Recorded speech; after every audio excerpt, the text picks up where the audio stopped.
Dan setelah Xiaoyan menembus hingga 5 miliar, sumber Qi dan bintang masih mengembun dan kecepatannya semakin cepat.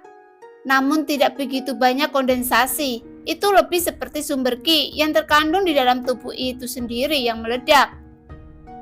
Xiaoyan juga memperhatikan sesuatu yang aneh dan butuh beberapa saat untuk memahami mengapa sumber Qi dan bintang di tubuhnya meledak begitu dahsyat.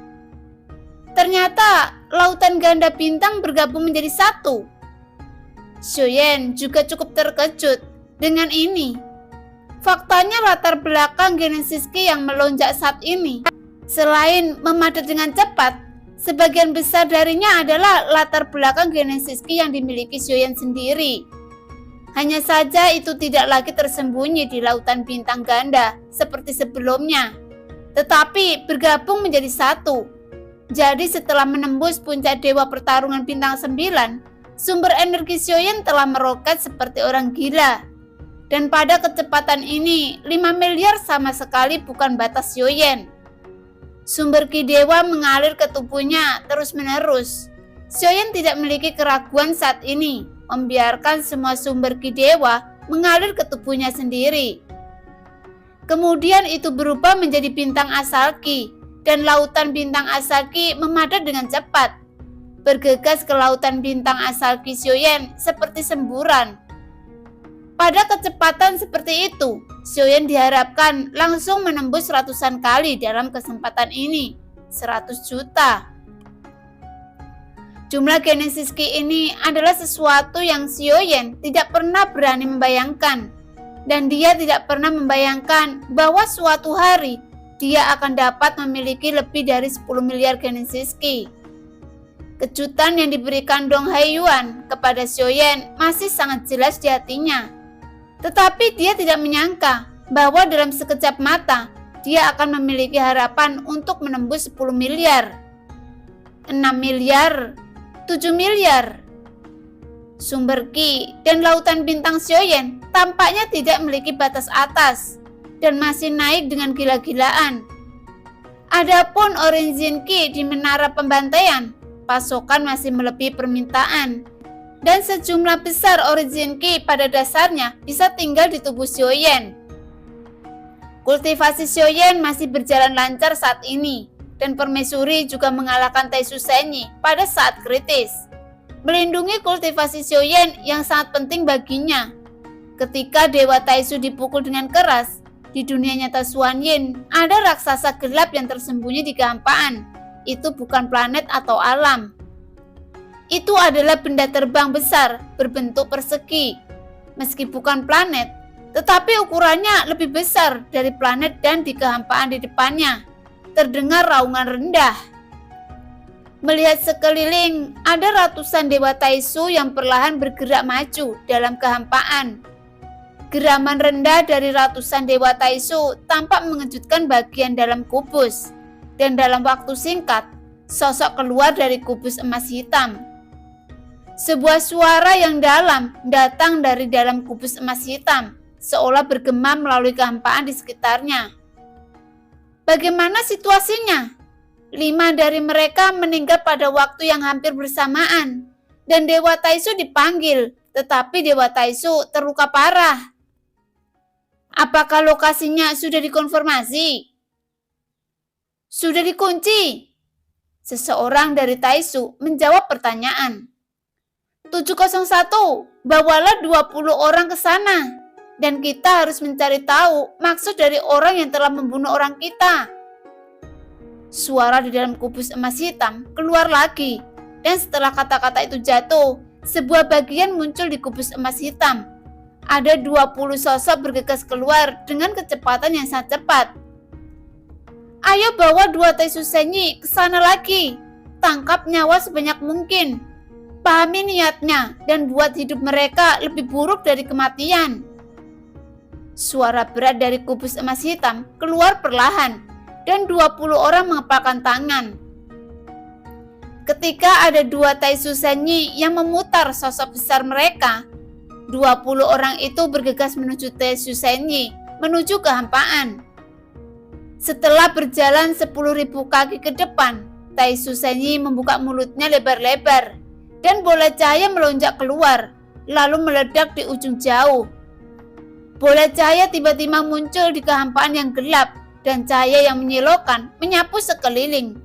Dengan keras, kehampaan bergetar dan bola cahaya tampak meledak ke dalam kehampaan membentuk lubang cacing. Sosok besar dari dua Tai Su Senyi ada di dalamnya.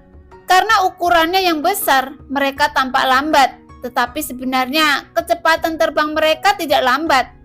Tepatnya, itu sebenarnya sangat cepat.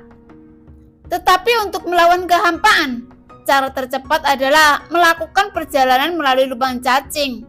Dan lubang cacing yang dibuat dengan cara ini sangat tidak stabil. Namun jelas bahwa kedua dewa Tai Su tidak takut dengan ketidakstabilan kehampaan. Karena tubuh besar mereka tidak akan terpengaruh oleh ketidakstabilan lubang cacing. Xiaoyan masih tidak tahu. Kali ini dia benar-benar memprovokasi Tai Su yang ada di alam Xuanyin. Tidak hanya itu, tetapi di istana Dewa Berburu, di alam Xuanyin, formasi pengubah awan perlahan menghilang saat ini. Suho digantung di atas kehampaan, tinjunya mengepal erat dan niat membunuh melonjak di matanya. Dengan begitu banyak Tai Su mati, saya khawatir Tai Su akan segera mengirim lebih banyak orang. Jika demikian, kita harus mengambil tindakan. Jika Tai Su tidak ceroboh, bahkan jika dia tidak dapat membunuh permaisuri, setidaknya dia dapat memakannya. Suho mengerutkan kening dan ada pandangan berpikir di matanya. Dia tampaknya sangat jelas tentang keadaan permaisuri saat ini. Meskipun kekuatannya masih sangat kuat, bagaimanapun juga permaisuri telah jatuh dan sekarang itu hanya kekuatan yang tersisa. Meskipun Anda mengambil salah satu avatar saya punya banyak avatar seperti itu. Suho bergumam dengan dingin dan setelah selesai berbicara, dia berada di bintang kecil yang unik itu. Di danau tempat Suho biasa memancing, dalam kegelapan, sejauh mata memandang, ada sosok yang duduk bersila, dan jumlahnya tidak bisa ditentukan. Dua sosok tiba-tiba membuka mata mereka, dan rantai merah tergantung di leher mereka, yang putus dengan keras. Detik berikutnya, dua sosok bergegas keluar dari dasar danau yang gelap gulita, dan seluruh danau terangkat. Istana Dewa Berburu mematuhi perintah. Ikuti saya untuk bertarung. Dan saat ini, Suho berteriak keras. Suaranya mengandung kekuatan abadi dan menyebar ke setiap planet di sekitarnya. Di atas bintang-bintang, dari kejauhan, sosok yang tak terhitung jumlahnya seperti pasukan yang meluncur dari bintang ke kehampaan. Semuanya menginjak binatang terbang yang merupakan binatang terbang yang dibudidayakan oleh Istana Dewa Berburu, yang dapat terbang sangat cepat di kehampaan. Kali ini, ikuti saya untuk membunuh musuh di hutan belantara abadi. Suara mendominasi Suho bergema melalui kehampaan seperti guntur. Melihat sekeliling, ada ratusan ribu sosok di sini. Dan di antara ratusan ribu pasukan ini, semuanya adalah kekuatan dewa pertarungan. Dan sebagian kecil dari mereka masih abadi. Di antara ratusan ribu pasukan ini, sepertinya tidak ada yang takut. Karena dalam perang sebelumnya, Istana Dewa Berburu belum pernah dikalahkan. Ratusan ribu pasukan yang perkasa sudah menjadi tulang punggung Istana Dewa Perburuan yang tak terkalahkan. Pada situasi ini, Suho juga tampaknya memahami bahwa tidak ada jalan keluar untuk Istana Dewa Berburu. Selain itu, setelah Avatar Yonghe bertarung melawan Xiaoyan, dia merasakan krisis yang sangat kuat karena dia telah meremehkan Xiaoyan sebelumnya dan dia tidak pernah berpikir bahwa Xiaoyan akan begitu kuat, terutama saat Su Ikun muncul. Dia tidak tahu bagaimana Xiaoyan melakukannya. Dia masih bertanya-tanya mengapa Su Ikun tiba-tiba menghilang. Tapi dia tidak berharap Xiaoyan mengubah binatang seperti itu menjadi bawahannya. Bahkan Suho tidak bisa melakukannya. Dari zaman kuno hingga sekarang, mungkin tidak banyak orang yang mengendalikan Su Ikun. Tentu saja, yang paling penting adalah selain Suikun, ada juga Jiuying dan binatang iblis. Meskipun Suho tidak mengenal binatang iblis, itu dianggap sebagai bintang dengan level yang sama. Karena kemunculan 3 binatang buas di level reruntuhan, mengganggu semua rencana mereka, bahkan mengakhiri pertempuran dengan mudah tanpa perlu permaisuri mengambil tindakan.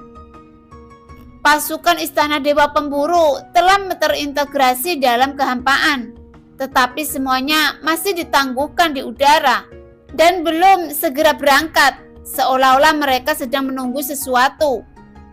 Tidak ada keraguan tentang kekuatan pasukan perkasa, tetapi Suho merasa itu masih jauh dari cukup. Meskipun dapat diprediksi bahwa Taisu juga akan menyerang, tetapi berdasarkan pengalaman sebelumnya, dia tidak dapat mengandalkan Taisu yang terlalu sombong. Jika Anda ingin menyingkirkan Xiaoyan dan permaisuri, dia harus mengandalkan diri sendiri. Setelah beberapa saat, hanya raungan binatang yang dalam datang dari ujung. Dan dengan raungan binatang itu, orang bisa merasakan paksaan yang menghentikan jantung. Dalam kehampaan, pasukan yang terdiri dari ratusan binatang buas berkumpul dari bintang-bintang di sekitarnya. Dan di depan binatang buas ini, ada seekor naga raksasa dengan 6 sayap dan sisik merah gelap di sekujur tubuhnya. Dengan naga merah yang marah ini sebagai pemimpin, memimpin pasukan dari ratusan binatang buas, dengan pasukan ratusan ribu orang dan pasukan ratusan binatang buas, ini bisa dikatakan sebagai formasi pertempuran terbesar di Istana Dewa Berburu. Tetapi tidak ada yang takut, dan bahkan ada raungan yang heboh, karena mereka tidak pernah kalah. Untuk Istana Dewa Pemburu di masa lalu itu berasal dari kekosongan di hati mereka, yang membuat mereka merasa bahwa pertempuran seperti itu pasti tak terkalahkan, dan tidak mungkin alam Xuanyin memiliki kekuatan untuk melawan Istana Dewa Pemburu. Mereka akan memenangkan pertempuran ini. Setidaknya ratusan ribu orang melayang di udara dan ratusan binatang juga berpikir demikian. Jenderal Istana Dewa Berburu mendengarkan perintah dan pergi bersamaku untuk membunuh permaisuri. Suho segera berteriak. Kali ini Istana Dewa Berburu keluar dengan kekuatan penuh. Sekarang adalah kesempatan terbaik untuk melakukannya, karena Suho sudah menyelidiki. Kali ini permaisuri tidak membawa pengikut. Jika dia bisa membentuk poster pengepungan dengan Taisu, mungkin mustahil untuk melenyapkan permaisuri dalam pertempuran ini. Bahkan jika permaisuri tidak dapat dimusnahkan, maka untuk permaisuri yang jatuh, selama dia mencurahkan seluruh kekuatannya untuk melindungi Xiaoyan, pertempuran ini akan menghabiskan banyak energi. Ketika kekuatan yang tersisa habis, permaisuri akan binasa tanpa membunuhnya. Ada keganasan di mata Suho. Meskipun pertempuran itu memakan banyak biaya, itu sepadan. Ketika mereka mendengar kata-kata permaisuri, ratusan ribu pasukan yang bersemangat jelas terdiam sesaat. Tetapi itu hanya sesaat, dan segera mereka mendidih lagi. Jelas, dengan perubahan zaman, era ketika permaisuri menghilang masih sangat lama di alam Xuanyin. Jadi kekuatan permaisuri juga ada dalam rumor, dan sangat sedikit orang yang pernah melihat permaisuri. Jadi tidak banyak yang benar-benar memahami kekuatan permaisuri. Setidaknya di mata mereka, Istana Dewa Berburu tidak terkalahkan. Bahkan permaisuri pun tidak masalah. Suho telah memimpin Istana Dewa Pemburu melalui pertempuran yang tak terhitung jumlahnya, dan semangat juang yang kuat ini juga telah terbentuk di setiap kemenangan. Justru karena inilah Istana Dewa Berburu menjadi sangat kuat sekarang. Duduk di pusat kekuatan paling kuat di alam Xuanyin dan formasi pengubah awan langit terkuat, ketika semua ini bertambah, tidak ada yang takut. Dengan lambian jubah Suho, formasi awan pengubah langit sekali lagi mengembun di bintang-bintang Istana Dewa Pemburu. Seberkas cahaya melonjak keluar dari tengah formasi pengubah awan langit, dan meledak ke dalam kehampaan.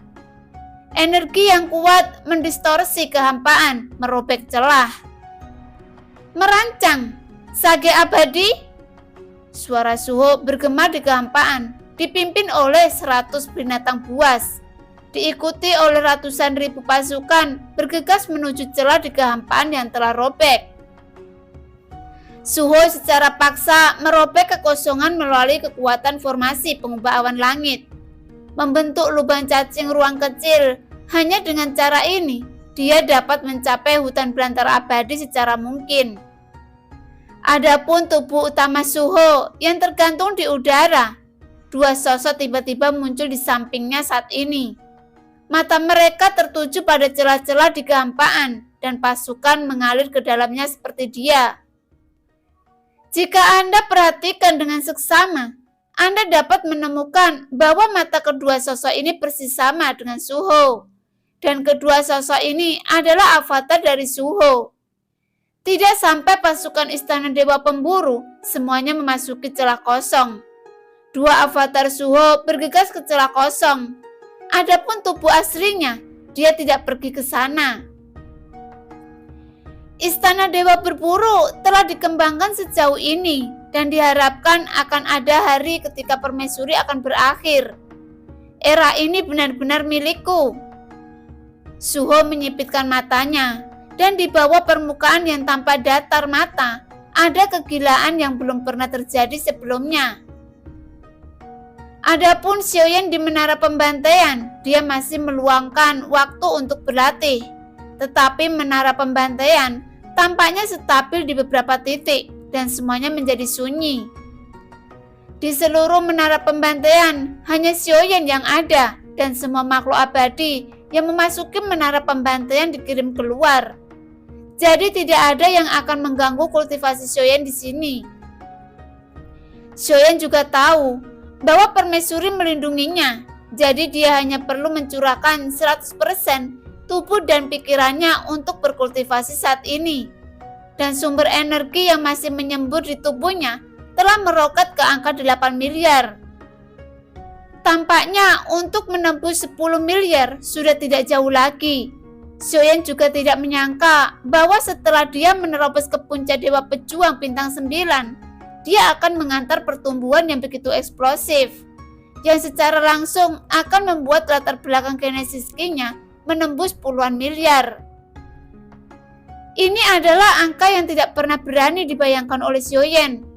Dengan peningkatan berkelanjutan dari sumber energi, Xiaoyan juga merasa bahwa kekuatan yang belum pernah terjadi sebelumnya ini menjadi sangat kuat. Tapi Xiaoyan merasa aneh. Secara logis, menara ke puncak Dewa Pejuang Bintang 9 harus menyentuh ambang keabadian. Tetapi saat ini, sumber energi tumbuh dan keabadian tampaknya masih sangat jauh.